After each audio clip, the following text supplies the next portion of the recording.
Alright guys, so I've seen a couple of videos recently saying that you only need to warm your car up for 30 seconds to a minute and then you're good, you're gold, go ahead, take off.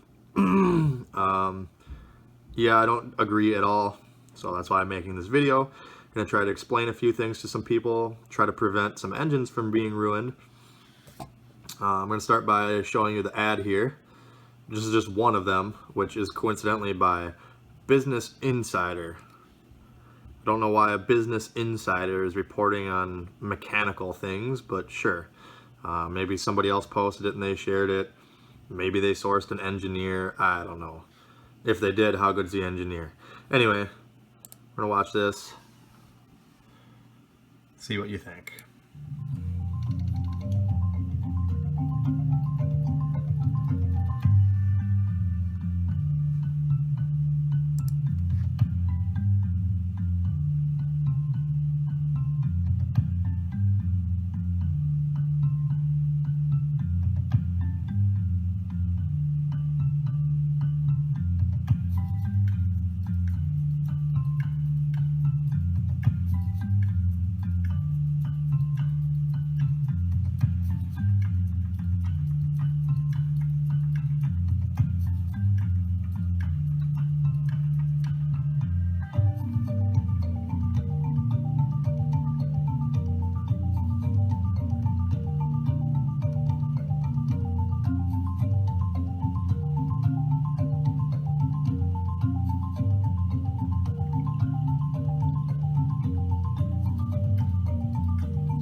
So, they had to have been talking about cold winters, not just early winter that's mild or late fall. They were showing cars with a foot of snow on them. So knowingly that it's going to be cold, you're going to have snow and ice on your windshields. And then in the same breath they tell you 30 seconds to a minute is long enough. You won't even have heat out the vents enough to melt ice in that amount of time.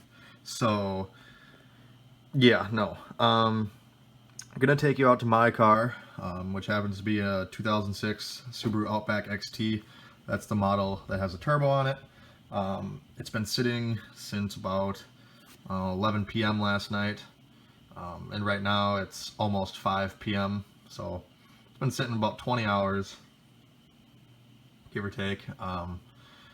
No block heater on it. We're gonna start it up, see what the coolant temp is at, and then check on it after a minute or so and see exactly how long it takes for it to idle down and get things flowing properly. So again, my main goal here is just to inform you guys. I know there's some people out there that believe everything they read on the internet, so I'm just trying to save you guys from a expensive engine repair. So here we go. Alright, so we're out in the car. You can see it says -5. Got a second thermometer here that would tend to agree. My weather app actually says it's -8 here. Got the Snap-on scanner hooked up. Coolant is -7. It's 4 p.m. now, almost 5 I guess. Haven't started this thing yet today, so gonna see what happens. Never started it in the weather this cold before, so here we go.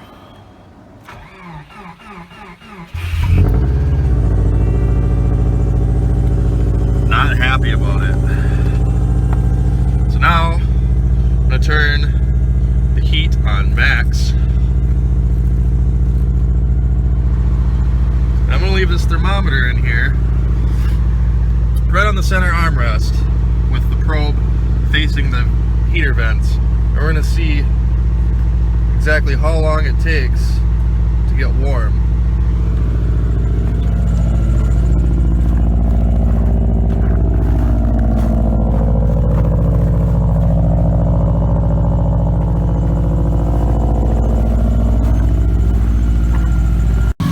It's so cold out, I can smell coolant, so I get under the car, puddle of coolant. Freaking radiator's leaking because it's so cold. Oh, but you only need to run your car for 30 seconds, then you're good. Right, I forgot. And I can already see some smart ass saying, oh, you can't blame the cold on the coolant leak. Anything could cause that. Well, I didn't have any leaks until today when it got -5 out. And the reason for that is because when it gets cold out, like I said, things shrink. And when they shrink, guess what? Stuff's gonna leak, stuff's gonna break. Which is why you wanna warm your vehicle up. Because I'm willing to put money on it that now that the car is warm, it's not gonna drip.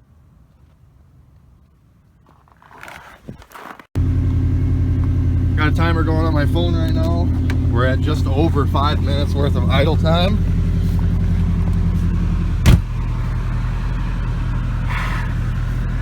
Let's see what our coolant temp's at.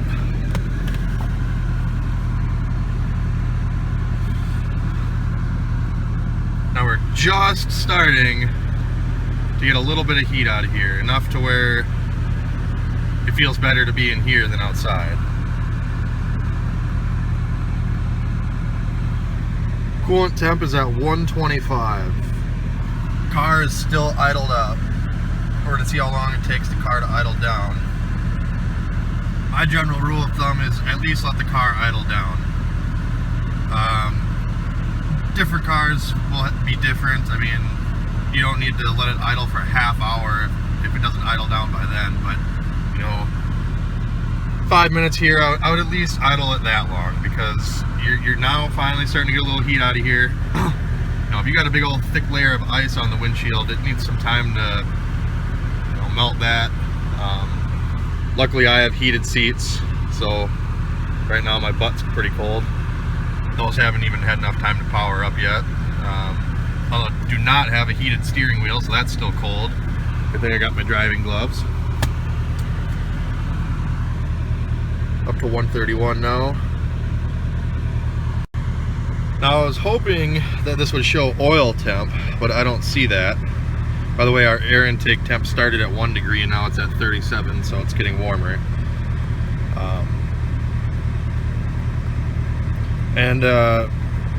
I kind of call BS on the whole cylinder washout deal because of too much fuel being injected at startup. I mean, it's electronically, you know, injection engine is going to try to match the air to fuel ratio. So yeah, they're going to add a little more fuel to try to get it up to temp faster, but you're also going to be drawing in a fair amount of air to go with that. I had many vehicles get over 300,000 miles, and I can tell you, I promise you, they were warmed up extensively in the wintertime. You probably heard how slow this thing cranked over, because all that metal, all that iron, all that aluminum shrinks when it's so cold out, and tolerances between the bearings and all the moving parts get smaller and smaller, which means, you know, there's less oil between them, there's more friction, and your oil is like syrup. You know, your thicker oil is going to result in more pressure but less flow, less volume. So, you know, you don't want to be just starting your car 30 seconds to a minute later, taking off, and your oil's still thick, because that's no good. Something's going to break. It's just idling down now. And we are at the 8-minute mark.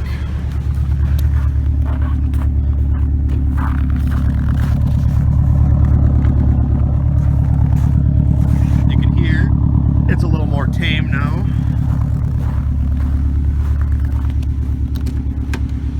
So again, -5 degrees out. So this is the minimum I would let my car warm up before I take off. Steering wheel's still cold, seat's still cold.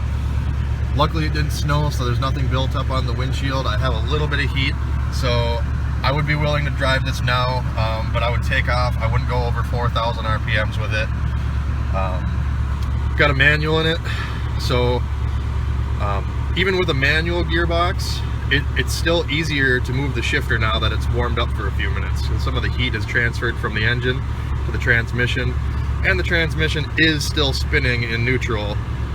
It just doesn't warm up as fast as an automatic would. So the only fluids right now really that aren't warm yet would be your differentials. So that's why, you know, between the differentials not being warm yet and your engine is not completely up to temp, that's why you don't want to go above, say, 4,000 RPM and beat on it until it gets up to temp.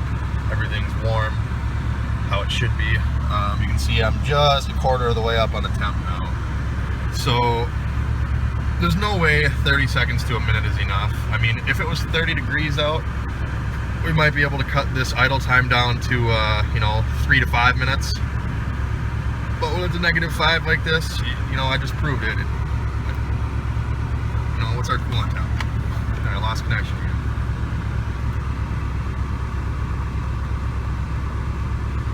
Almost 150 now.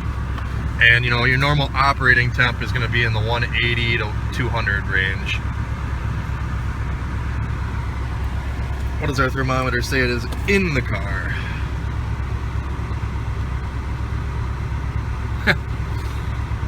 40 degrees. So as you can see, it's still not very warm in here. Let's see what we have coming out the vents.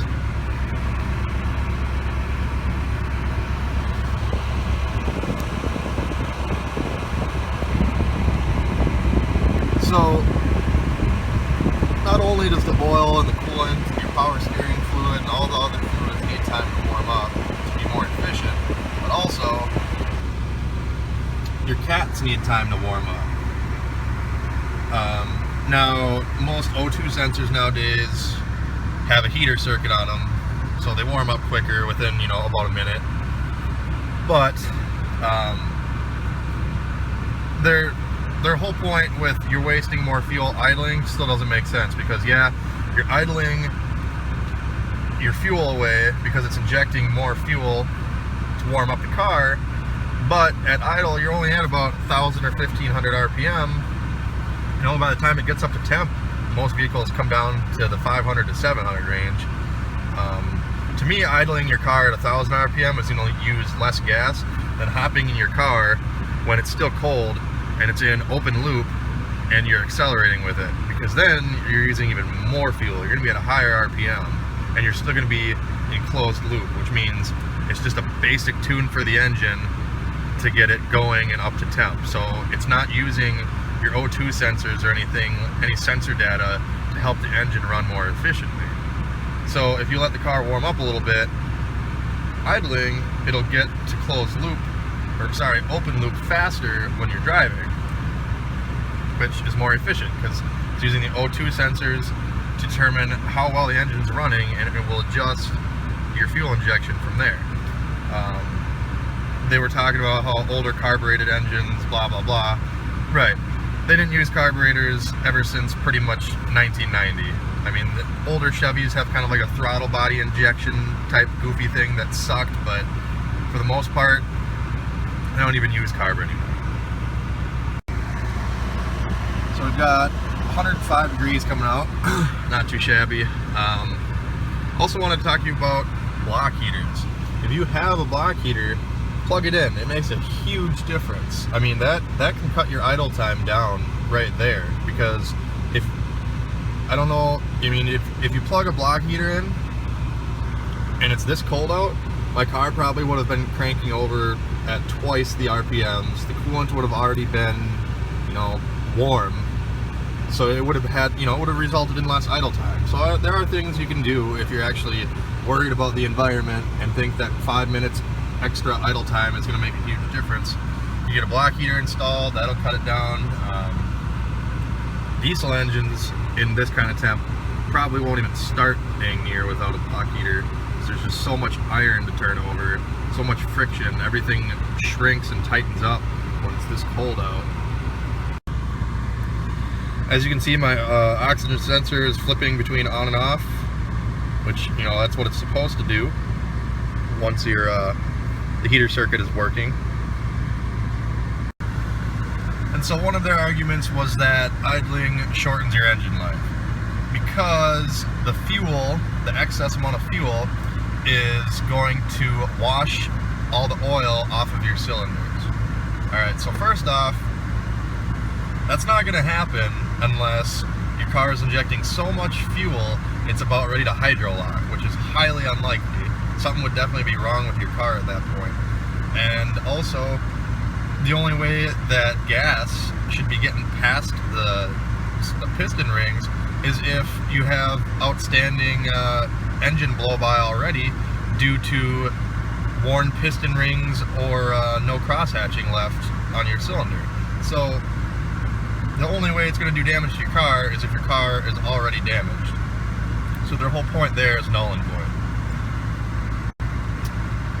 And they all stand by the fact that 30 to 60 seconds is enough to warm up your car. Yeah, sure, it's enough to get it, you know, a little bit of warmth going in the engine to where it doesn't catastrophically blow up. But who honestly wants to get in their car and literally freeze their ass off when there's still no heat coming out and frosted up windshields? I mean, come on. It's not worth it. Idle your car for 5 minutes when it's this cold, you know, 3 to 10 minutes depending on how cold it is. Or like I did, you know, at least let it idle down. It took 8 minutes to idle down. It's not, you know, it's not like you're idling the thing for 3 hours a day. I mean, if people start their car and run it for over a half hour, then yeah, it's getting to be a little wasteful at that point. But, I mean, I come out here, I start it, I go inside, grab the dogs, let them out. I do a couple things in multitask while the thing is warming up, and then hop in. So, kill 2 birds with 1 stone. Car's warm, you're happy, car's happy, and that's that. Now, my whole purpose of this video is to help actually get some knowledge into some people's heads that don't know any better, so that they're not following advice that's going to ruin their engine. You know, there's a couple videos on YouTube. Ford has one with their Mustang where it's cold as hell, they start it up, they drive it off, great, cool. Sure, they got away with it. Can it do it? Yeah, sure, maybe. Do you want to do it? Do you want to risk the chance of hurting your engine? No. This car happens to be turbocharged, so there's coolant and oil flowing to the turbo. You know, turbos, depending on which vehicle you have, I mean, on a diesel engine, they can spin up to, you know, 50 to 100,000 RPMs. That's fast. Anything could catastrophically fail at any second. If your oil's too thick, if your coolant's not hot enough, if the turbo's still cold, you know, you gotta watch your freeze points on your coolant too, because if it gets too cold, it can crack the block. The whole point of warming up your engine and everything is so that, you know, obviously people should know by now that when something gets colder, it gets more brittle. Yeah, so engine needs to be warm. Otherwise, something's gonna happen to it eventually. You might get away with it for a couple days, couple weeks, couple months, maybe even a year, but something eventually is gonna happen to it. And then you're gonna be out a lot of money. Not to mention newer vehicles, like let's say 2010 and newer, have really started getting tighter tolerances in their engines, which, you know, that allows for less error. So you really don't want to be beating on your car when it's cold. Now, yes, they did bring up a good point. When you're driving the car, it will heat up faster than just idling because you're putting more load on the engine. However, it's a balancing act because you don't want to just start it up and take off and put all this load on your engine when it's still cold, because that's when stuff's going to break. So it's a necessary evil to idle the car for a few minutes to at least get it to a safe warm point, and then take off and put a little bit of a load on it. Like I said, sticking under about $4 grand for the first couple minutes, couple miles, and you know, once your coolant is up at about that range for temp, then you can pretty much go balls to the wall on it. Like I was saying, even in the summertime, even when it's 80, 90, 100 degrees out, I still let my car idle down before I take off. Now, when it's that hot out, it idles down in about 15 seconds. So idle time is not excessive. So, in short term, the easy way is wait till your car idles down, and then you should be good to take off. Hopefully this helped you guys out. Point out a couple of facts of how the engine works and why it needs to be warm. Drive safe.